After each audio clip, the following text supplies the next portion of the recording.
জামাত এবং শিবির অস্ত্রের মহড়ায় বিশ্বাস করে না। আমি আজকে সংবাদ করে বলছি, জামাত শিবিরের কোন সন্ত্রাসী, কোন বেআইনি অস্ত্রধারী যদি সরকার গ্রেফতার করতে পারে, জামাত আর শিবির সেই ব্যক্তির জন্য কোন তদবির, কোন তাগিদা তদবির তারা গভর্নমেন্টের কাছে কোনো দিন করবে না।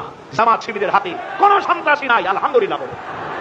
আমার বন্ধুগণ, আজকে তারা জামাত শিবির বন্ধ করে বলছে। আসল সন্ত্রাসী কারা?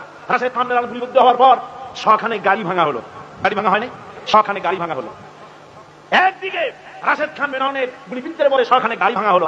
অন্য চিত্র দেখুন, অধ্যাপক গোলাম আজম।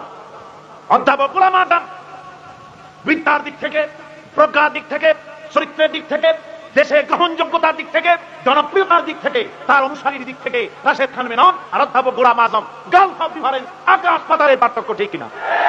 রাশেদ খান মেননের গুলিবিদ্ধের পর তার অনুসারীরা শখানে গাড়ি ভাঙলো, আর অধ্যাপক গোলাম আজমকে গ্রেফতার করে নেওয়া হলো।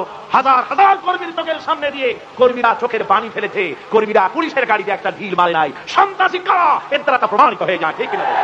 আপনারা গোলাম আজমকে গ্রেফতার করেছেন। আমরা বলতে চাই, অধ্যাপক এই সিরাত মাহফিল থেকে বলতে চাই, অধ্যাপক গোলাম আজমের মতো একজন চরিত্রবান, একজন নেতা, আল্লাহর ওলি, তাকে আপনারা মুক্ত করে দেন, বেয়াদবি করবেন না।